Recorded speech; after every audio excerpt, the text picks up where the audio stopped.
Hola.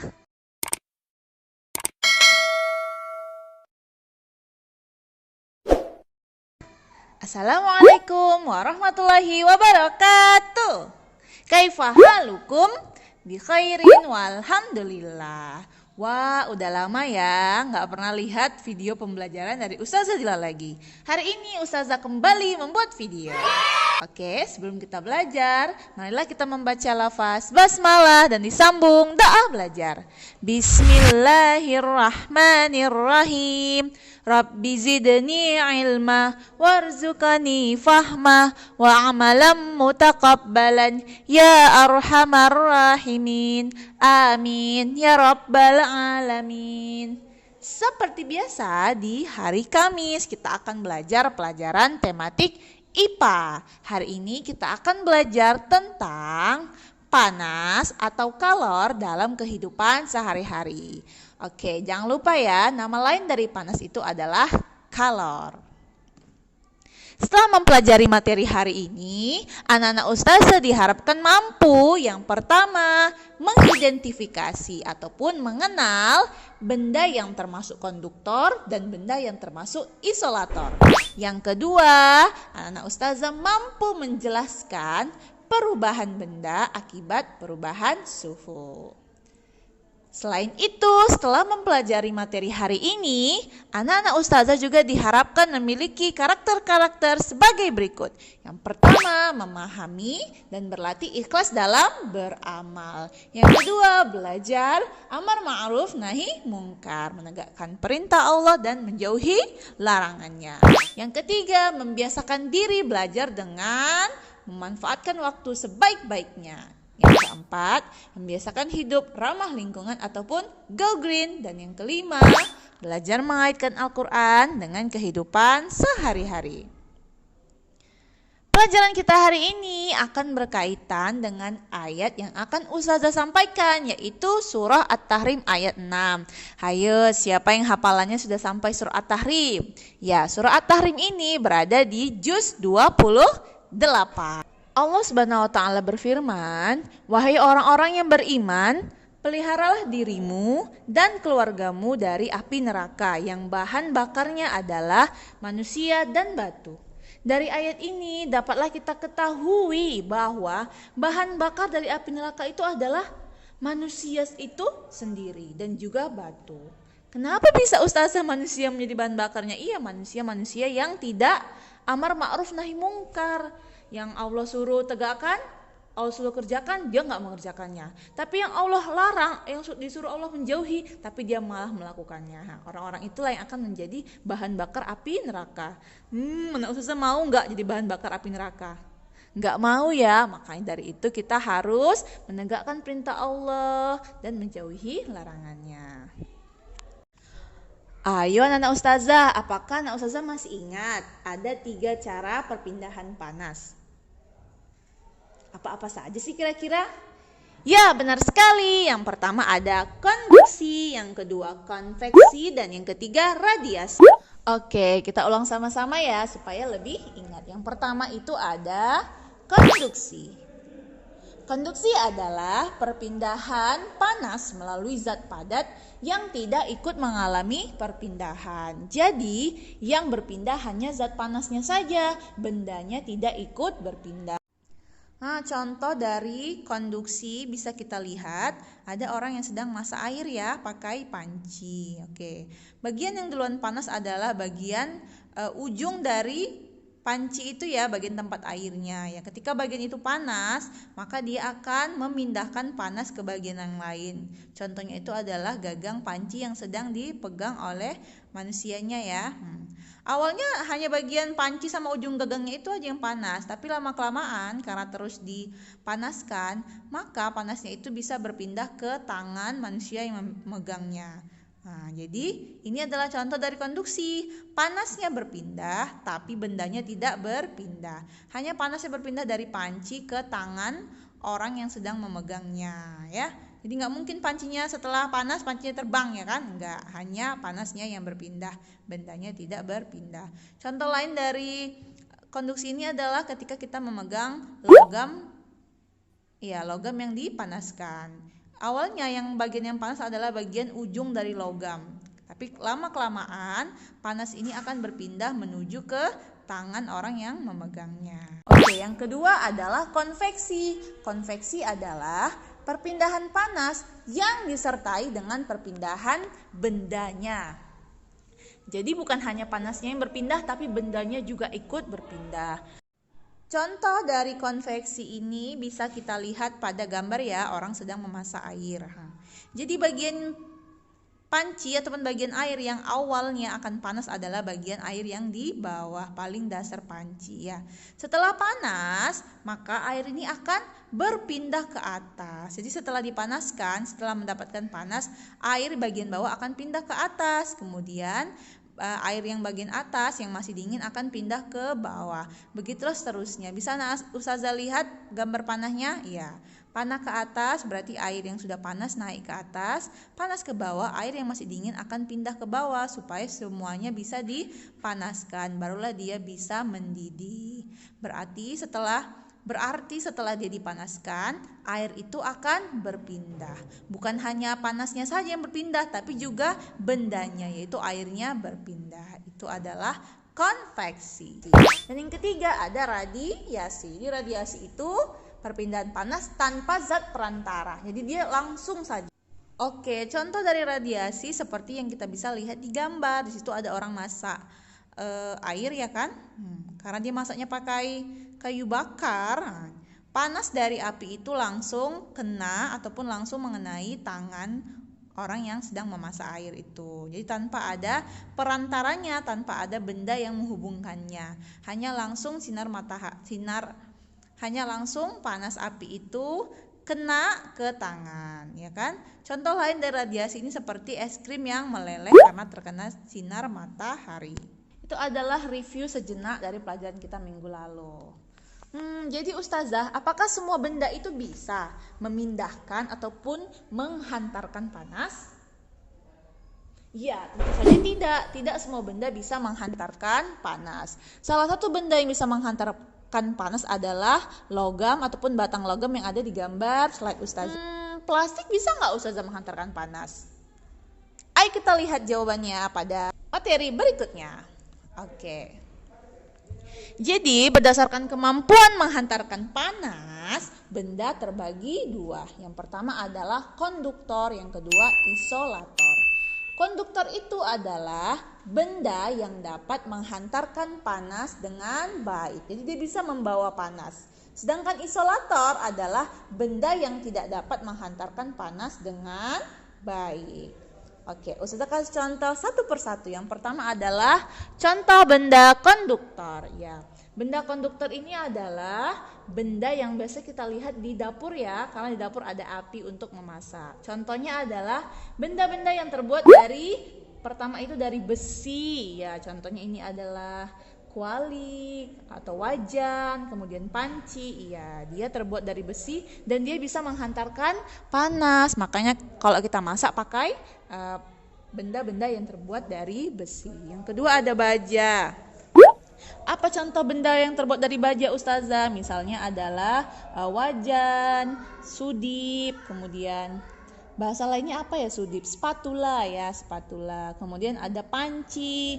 Nah, itu yang terbuat dari baja dan dia bisa menghantarkan panas. Makanya dia bisa digunakan sebagai alat untuk masak. Kemudian ada seng.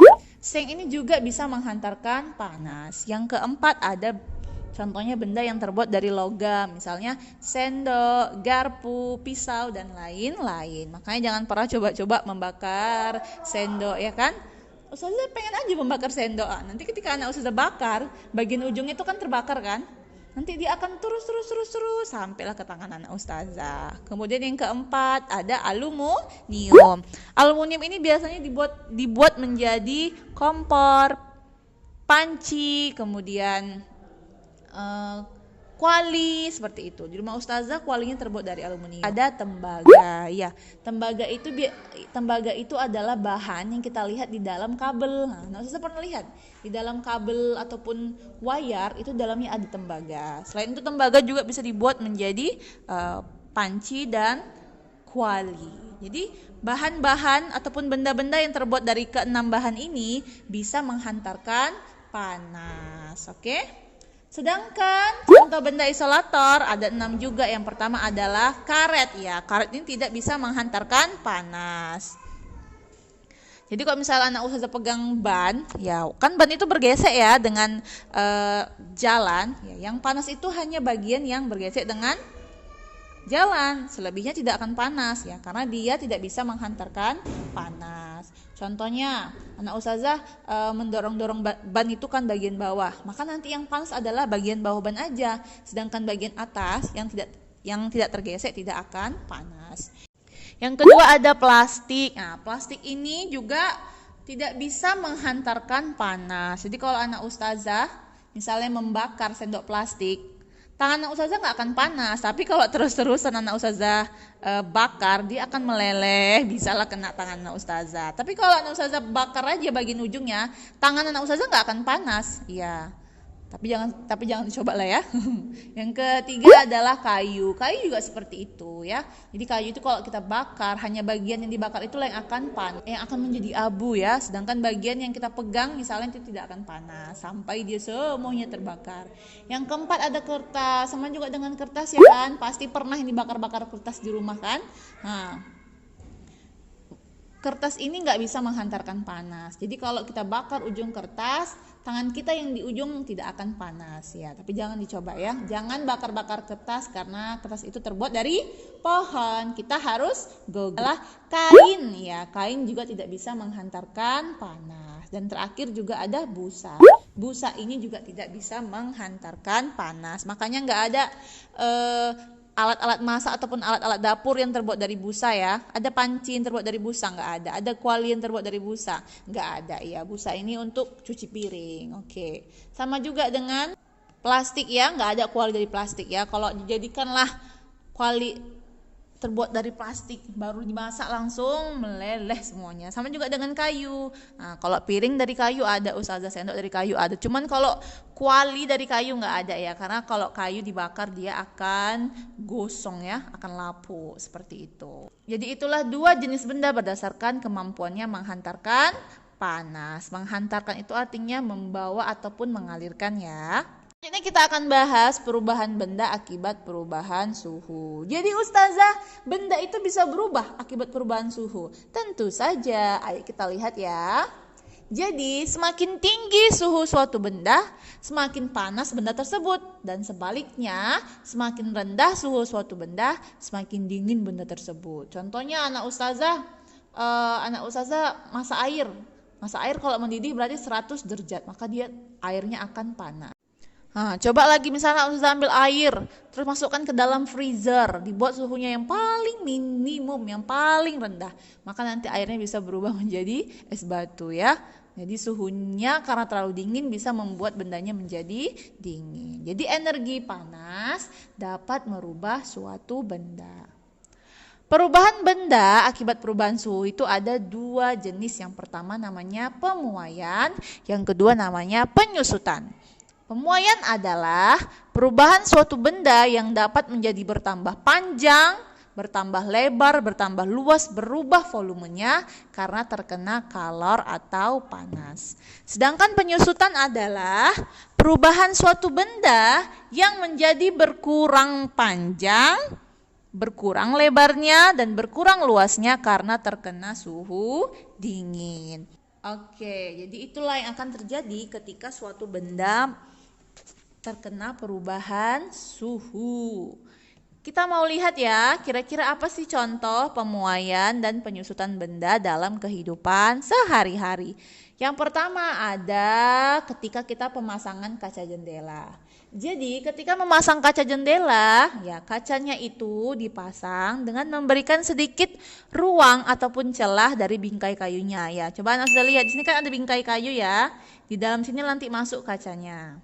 Di dalam sini nanti disisakan celah ataupun ruang, jadi nggak pas-pas dia kaca itu di dalam bingkainya itu. Fungsinya untuk apa ustazah? Ya, fungsinya untuk menghindari keretakan jika terjadi pemuaian akibat panas matahari. Misalnya, seluruh kaca ini terkena panas, ya, maka nanti dia akan memuai, ya kan, akan melebar, akan memanjang. Kalaulah kacanya dibuat di dalam bingkai itu ketat ataupun nggak ada celah, maka dia nanti bisa pecah, ya kan. Sama kalau anak ustazah pakai baju, misalnya anak ustazah udah kelas 1 udah kelas 5 SD, anak ustazah pakai lah baju anak ustazah yang pas TK, kira-kira masih mood nggak? Enggak ya. Ketika anak ustazah pakai, apa yang terjadi?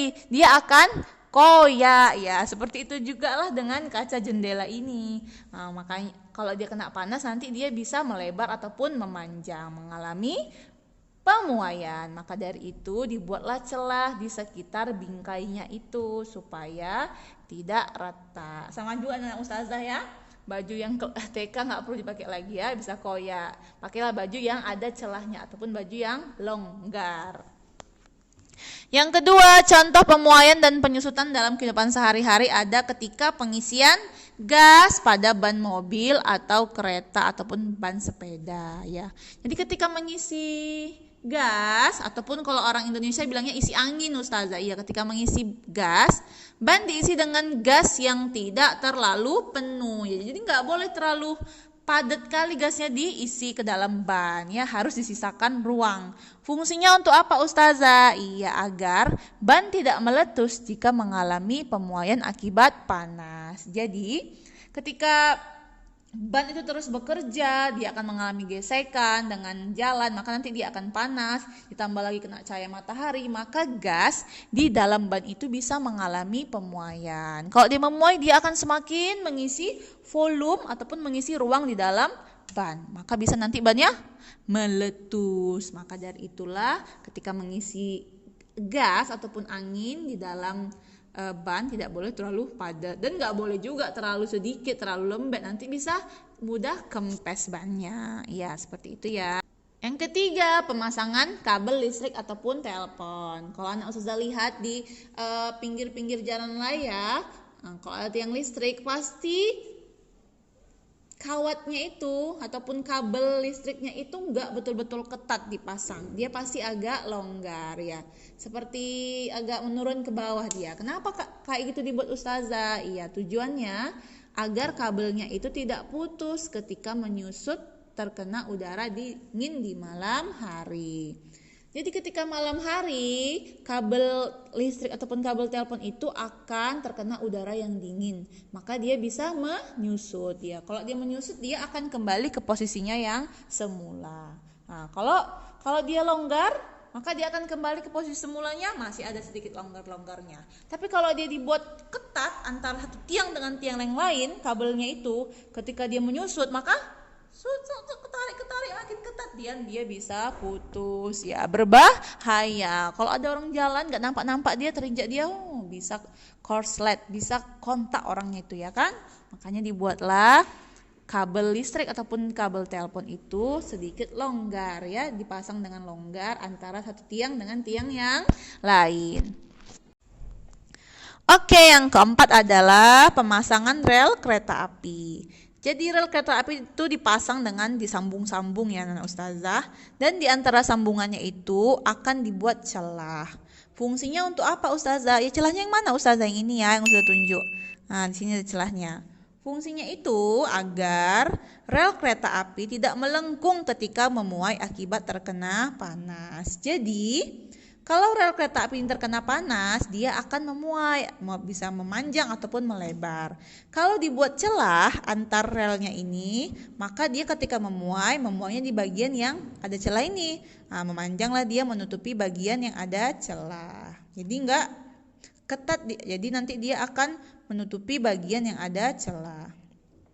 Sedangkan kalau kita misalnya nggak buat celah, nantinya ketika memuai, dia kan nggak bisa memuai ini kan, nggak ada celah, maka dia akan memuai ke samping kanan ataupun ke samping kiri, ya, agak melengkung aja jadinya nanti rel kereta apinya ini, dan ini berbahaya, ya kan, bisa terjadi kecelakaan. Maka dari itu ketika memasang rel kereta api, dibuatlah masing-masing celah antar sambungan rel kereta api.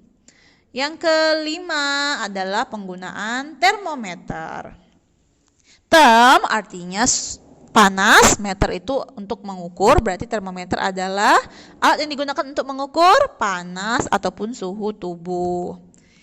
Jadi termometer ini banyak jenisnya, ada termometer digital, ya contohnya yang sering kita pakai ya, nanti kita misalnya ukur panas tubuh, taruh di ketiak, nah bisa dilihat langsung, oh panasnya 38 derajat Celcius, berarti dia demam, seperti itu. Kemudian ada namanya termometer air raksa, ya yang warna merah ini anak usaha yang sudah tunjuk, itu adalah air raksa, salah satu zat kimia. Nanti ketika anak usaha SMP ataupun SMA, anak usaha pelajari lah itu, apa itu air raksa.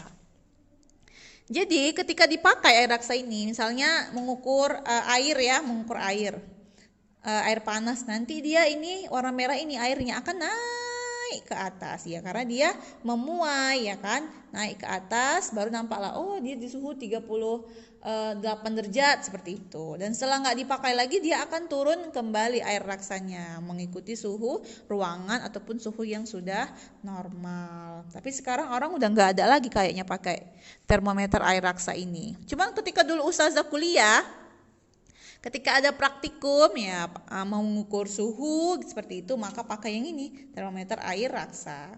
Bagaimana cara menggunakannya ustazah? Jadi ketika digunakan, cairan air raksanya ini pada termometer akan memuai. Berarti dia nanti bisa naik ke atas ya, memanjang ketika terkena panas dari suhu badan kita. Kemudian ketika tidak digunakan, berarti suhunya akan turun ya, maka dia akan kembali menyusut ataupun turun kembali suhunya ke posisinya yang semula. Seperti itulah contoh-contoh pemuaian ataupun penyusutan dalam kehidupan sehari-hari. Oke, kesimpulannya yang pertama, berdasarkan kemampuan menghantarkan panas, benda terbagi dua, yaitu konduktor dan isolator. Konduktor itu dia bisa menghantarkan panas dengan baik, sedangkan isolator bendanya tidak bisa menghantarkan panas. Yang kedua, ada dua perubahan benda akibat perubahan suhu, yaitu memuai dan menyusut. Kalau dia memuai, bendanya itu akan semakin lebar, semakin besar ya kan. Sedangkan kalau dia menyusut, bendanya akan semakin mengecil, semakin kecil luas ataupun lebar maupun panjangnya.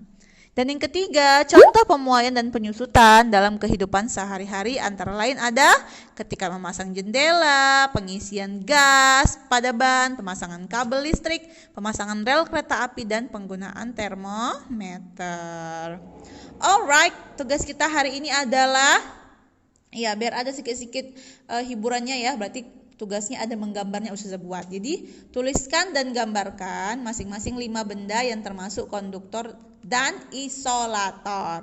Berarti 5 contoh benda yang konduktor, kemudian 5 contoh benda yang isolator ya. Karena anak sudah di rumah bisa lihat di rumah itu ya kan, kayak mana gambar panci, kayak mana gambar kuali. Tapi nggak usah dimasak ya, panci ataupun kualinya ya, cuma ditengok aja digambar, oke? Dan untuk isolator banyak di rumah ya, ada sapu ya kan, kemudian ada tempat duduk dan lain-lain. Oke, demikianlah pelajaran kita hari ini. Semoga anak ustazah tetap semangat belajar walaupun dari rumah. Ustazah mengalafaz hamdalah dan doa kafaratul majelis. Alhamdulillahirabbil alamin. Subhanakallahumma wa bihamdika asyhadu an la ilaha illa anta astaghfiruka wa atubu ilaik. Demikianlah. Muchas gracias. Assalamualaikum warahmatullahi wabarakatuh.